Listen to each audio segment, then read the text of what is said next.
I'm Sarah Wilson and you're listening to the Roots and All podcast. I'm here to help you get growing. Join me as I explore everything plant related both indoors and out and provide the information you need to create your perfect green environment. Hello and welcome to this week's episode of the podcast. I initially found out about this week's guest, Simon Murungi, via LinkedIn, which, if you're not already on, is actually a really good place to connect with interesting people from the field of horticulture and actually beyond that. It is a little bit off topic, but I think it's an important issue to talk about. And if you're listening to Roots and All, you probably are interested in organic gardening and, as an extension of that, organic farming. So Simon is an organic farming trainer who founded the organisation SOFAFRICA, which stands for Spreading Organic Farming in Africa. He's passionate about Agro, Ecological, Regenerative agriculture and rural development, and sees organic farming methods as a sustainable approach that can turn around smallholder agriculture from mere subsistence farming to a more commercial enterprise. I started by asking Simon how he became involved in the drive to promote organic farming. Basically, before I got involved in organic farming, I used to be a student, and I was studying organic agriculture. That's a diploma, and later on a bachelor's in the same. And from there, actually, I had passion, a great passion when it comes to organic farming. That's why I proceeded to study the same.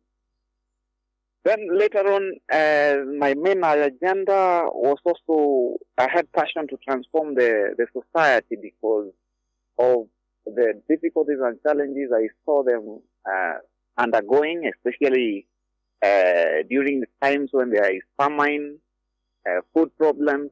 Actually, a lot of food insecurity was also a very major challenge that I was trying to address.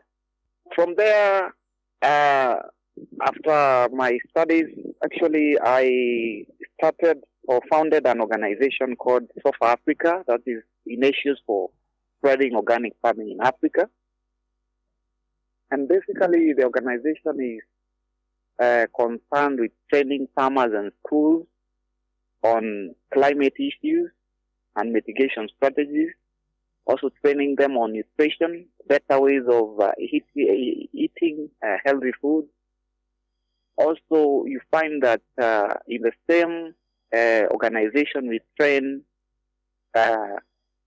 residents or the communities on soil conservation, conservation of wildlife, conservation of our soils, even protection of our rivers from pollution. So basically, that is the main concern that I got myself involved with the organization SOFAFRICA.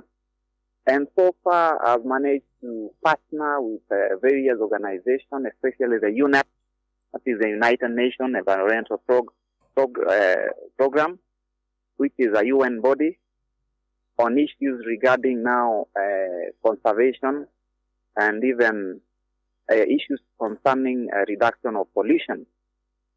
And basically, on the other hand, I partnered with a movement that is called the Extinction Rebellion International, that is in the UK.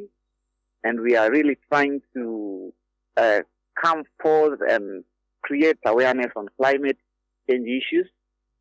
Also volunteering with the Fridays for Future is also a concern regarding climate change awareness and other effects that are being experienced as a result of climate change.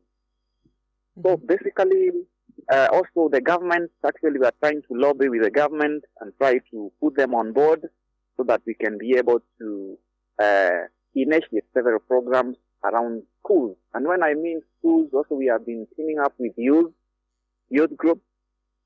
These youth groups, basically we are meeting them in schools. So far we've managed to work with over 300 youth in colleges, in universities, and even in other tertiary institutions of learning. And through this, actually, the youth are getting a chance also to air their voice and to raise their concerns on various challenges they are meeting. Besides the challenge of environment, also they have other social and even economical challenges they are meeting. So out of all this, now we have been able to have a forum, actually an open forum, that they have been given a chance to actually air their challenges all through. I think that is how basically I have been doing over here in Kenya. Mm-hmm. And you mentioned economic challenges. So actually organic farming, is that more costly than farming that is non-organic? Does it involve more expense for farmers? Okay, that's a good question. Basically, organic farming is very, very much affordable to even the common farmers, because now instead of them buying the synthetic fertilizers from the Agro shop, now they are able to make their own compost. We train them how to make their own compost, make their own booster fertilizers, foliar fertilizers, using even the indigenous plants that we are having. For example, we have this plant that we usually use that is called Tithonia. Tithonia is very, very much rich in nitrogen, and once we soak it for 4 days with water, you are able now to get very conk water mixture that is very rich in nitrogen that you can use to spray on the crop, maybe vegetable, the leaves. That is now the foliar fertilizer I'm mentioning. And that one is very effective even to be able to also kill the pest. It has medicinal pest quantities, and also it has the factor of fertilizing the crop. So it becomes very, very affordable for a common farmer, and the money that farmer was to use for buying those fertilizers, the farmer now is able to invest in other sectors in the society, in the farm, and even able to save more money to even build housing and even to support the children in school. So I support organic farming because it's very, very much affordable. And how do you find that it affects the yield of crops? Are farmers tending to produce more? Well, in the initial stages, when it comes to a farmer converting, that conversion period, converting from a synthetic way of farming to organic farming, actually it takes time. The conversion period can take a period of like 24 months. That's around 2 years. For the farmer, for the soil, starting with the soils, for the soils to be able to adopt to the new sort of organic input for the fertilizers. So after 2 years now, the production for the farmers that we started with 2 years ago, we have realized an increment in production. Also, soil fertility is becoming much better than when they used to use now the synthetic fertilizers. When people convert to organic farming, what is it that they are doing to improve their soils? At the moment, what they are doing actually, because we train them also on soil conservation, soils are also very eroded, especially when you are using the synthetic fertilizers, because they kill a lot of the worms, like the earthworms that are in the soil. So you find once the soil lacks these earthworms, the soil becomes dead. And even it's not aerated, it has no air circulation in it, so it becomes interlocked in such a way that the crop to survive in such a dead soil is very difficult. So the yields become low, and you find farming becoming not profitable. And what the farmers are now doing is now increasing more of compost in their soil, and this compost also is entertaining beneficial earthworms that also help to break down the compost and also aerate the soil. So this is one step that they are taking to improve their soil. And also now other farming techniques. We have several farming techniques that they are able we are training them so that they can be able to have water retention in their soil, unlike the water being carried away when it is irrigated, the soil is irrigated, or when we're having heavy rain. So there are farming techniques that we train them for conserving the water deep down in the soil. Yeah. And presumably that means there is less water input needed when they're doing the organic farming. Perfect. Exactly when we are using the organic method of farming, you find there's less water usage because the soil becomes very, very heavy in such a way that it's able to hold water in the soil, unlike when you are using now the fertilizers, because the synthetic fertilizers are just particles. They are particles like salt or they are particles like sugar. So you find they're associated very fast and they are unable even to bring the soil together. But when you use compost, you find now the compaction becomes even much better, much even heavier. So it holds a lot of water and reduces on water losses and even evaporation itself. So as a percentage, could you estimate how many farmers in Kenya are farming organically? Well, Kenya is divided into 47 counties, and as per the last data for the last 1 year or so, we've been having every county with approximately 500 farmers who are actively concerned and practicing active organic farming. So it's 500 multiplied by 47. That can give us quite a big approximate figure of the farmers that we are having who are actively involved, although others are still adopting with time because we have had the success stories of organic farming. So we are expecting by the end of the year, there will be quite a big impact of increment, and you'll find that many more farmers are going to adopt because also they have heard of the awareness that we try to create on the health benefits. Because we are having lifestyle diseases that are being caused by farming inorganically. You find like some cancerous effects, some blood sugar, some heart diseases are coming out of the consumption of these crops that are planted using the chemicals, the pesticides that are chemically based. So you find out of that now they have been able to hear the awareness and they are trying to adopt each and every moment when they are practicing farming. So we expect at the end of the year to have quite a bigger increased number of farmers in Kenya who will be actively being involved in organic farming. And also the export market actually is peaking, is gaining momentum of products that are organically produced.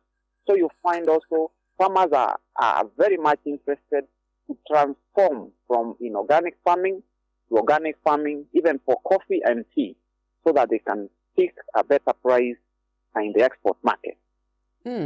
So actually that brings up an interesting point, which is the fair trade initiatives. And how do they work alongside sustainable farming practices? Because obviously they're trying to get a better wage for communities, but does that mean there's an impact on the yield and the profits that encourages some farmers to maybe cut corners?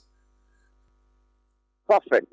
In fact, the way the organic market is peaking or is coming up, actually, you find that they have a bigger cutting edge. The profit margin on organic products is encouraging many farmers to venture into the practice. So with time, we shall be having many who will venture and be interested in venturing in organic farming for health and even increasing their wealth or their profit benefits. Brilliant. That's really good. So if people or if farmers objected to organic methods, what might be some of the more common objections to it, and how do you overcome these? Well, that's a good question because in this line of creating our awareness on organic farming, we've been experiencing challenges because, one, there is a lot of competition from these synthetic producers of mostly the pesticides, the glyphosate, and even all inorganic products in the market. So competition also is very, very high. That is one factor that we are facing from the synthetic companies, which are international and others are local based. And now you find also on the organic, on our side now, to be able to counter competition, we need a lot of maybe media involvement in creation of awareness.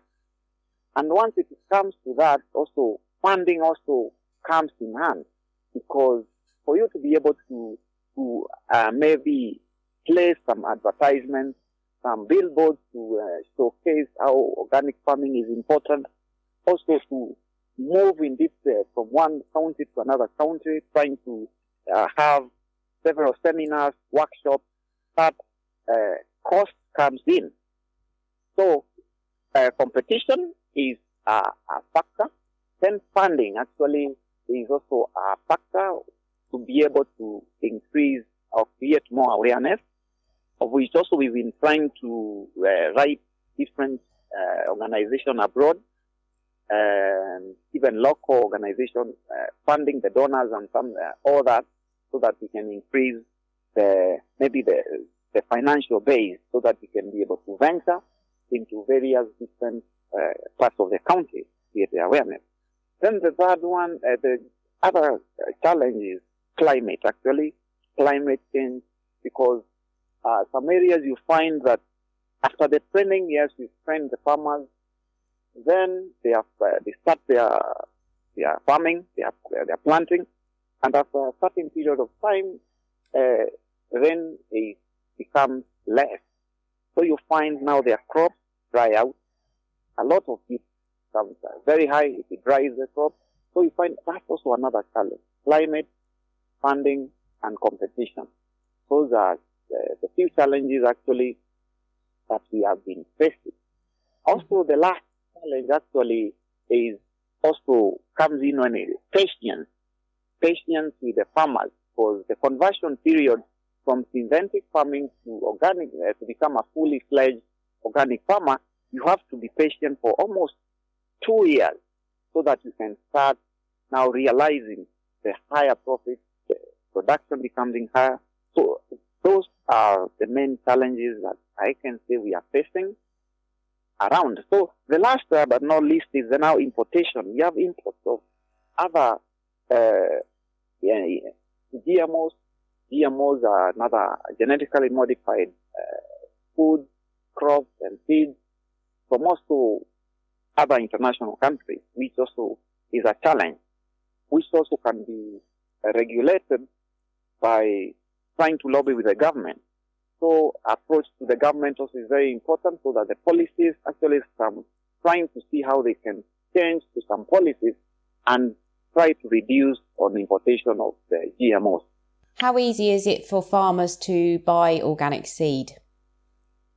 I can say it is becoming a very, very interesting actually market at the moment, because of the health benefits actually the farmers, even the buyers, the consumers, the message that we have tried to transfer to different stakeholders also. And the health benefits actually have made the farmers or even other consumers to be very much interested in buying the organic food.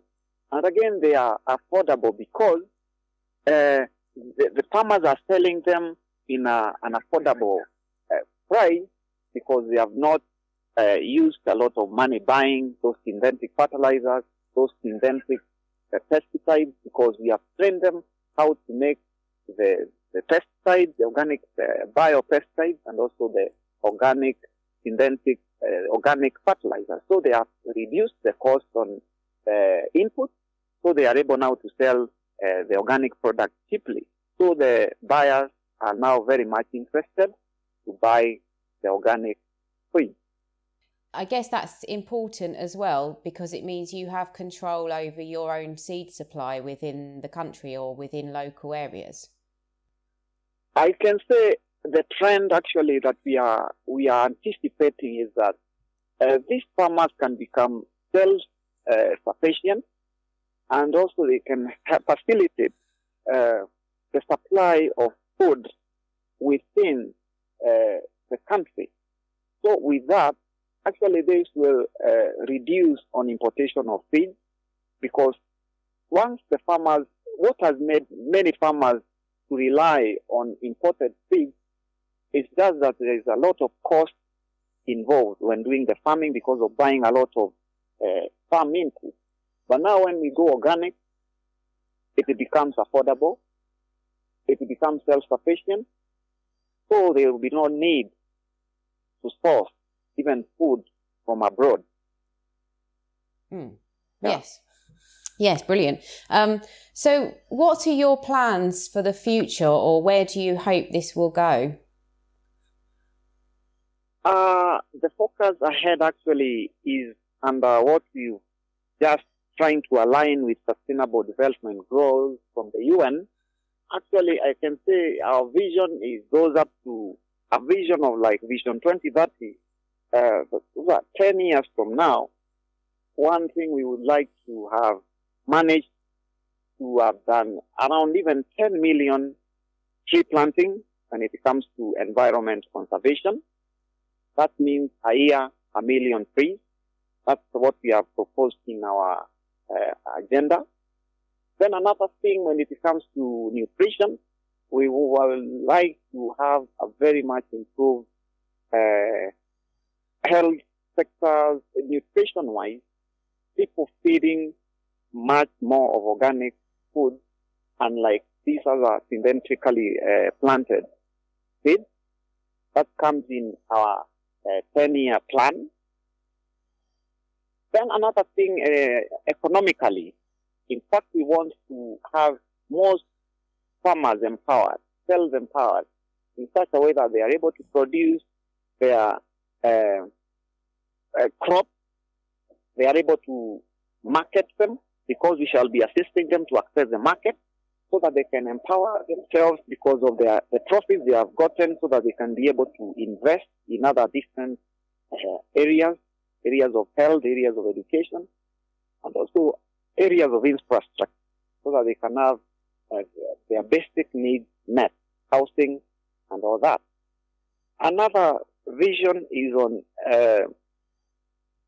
self-employment. In fact, we want to create more jobs, unlike the youth that we are having, relying on having employment given or provided by the government. They can be able also to have their own job created.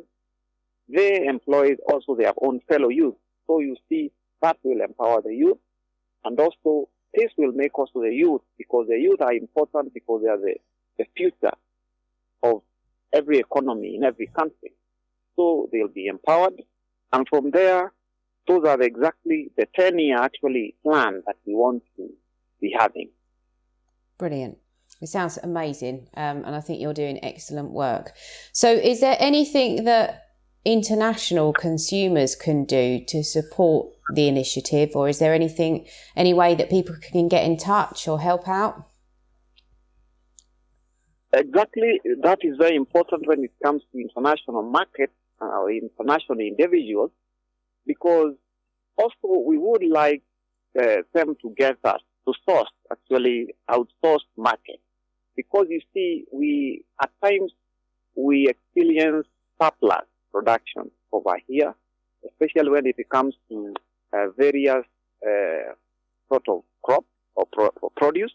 So market for our products, or market for our goods, export market actually, that is very, very important. Also linking us with like-minded internationalist movements or bodies that actually are very much involved with organic farming, and even institutions like universities, colleges, technical institutes of research that are also dealing with the same. So linkages also, they are very important for information sharing and also for mainly research actually. So another thing for the international market also is linking us with the potential maybe donors, potential partners, so that we can be able to make organic farming have a big impact, not only locally, but also in the continent, Africa continent itself, and also have an institution, actually an organic farming training institution, whereby we are able to have many students, youth being trained on the same, so that adoption can be continuous throughout. So this also can be achieved through the foreign partnership abroad. If you feel you could work with SOFAFRICA or Simon, or would like to reach out to him, you can do so via their Facebook page, which there is a link to in the show notes. Alternatively, please email podcast@rootsandall.co.uk and I can put you in touch. I'd like to say thank you to Simon for taking the time to talk to us about his work, and also for the work he's doing to promote organic farming and to promote the economic and physical welfare of farmers in Kenya. I'd also like to say thank you to two of the Roots and All patrons, Ronnie and Dave, for suggesting two of the questions that I put to Simon, both of which prompted an enthusiastic response from him. I really am grateful to the Patreon supporters and those of you who've donated on GoFundMe. I pay extra for my monthly phone contract, so I get 100 international minutes a month, which allows me to interview guests overseas. And sadly, I didn't realise that Kenya wasn't included in the international call package. And the call to Simon ended up costing me over £100. So I'm really grateful to all of you for providing me with a bit of financial safety when it comes to the routine expenses, and also to the unexpected ones, which are a result of me being a wally. A huge thanks to you for listening, and I will catch you all next Tuesday. You can download or listen to the podcast direct from the website www.rootsandall.co.uk, where you'll also find my blog and a sign-up form for the newsletter, which gives you a weekly roundup of content, plus the inside scoop on things like upcoming guests. Or you can subscribe wherever you normally get your podcasts. Email me with comments and feedback at podcast@rootsandall.co.uk. Follow me on Twitter, Roots and All, Facebook, Roots and All UK, and Instagram, Roots and All Pod. But please also check out my Patreon, where you can make a one-off donation or take out a monthly subscription to help support my work, because if you like what I do, please help me to continue doing it. Even if you make a one-off donation of £1, trust me, it all helps and I will be immensely grateful. So please go to Patreon and search for Roots and All.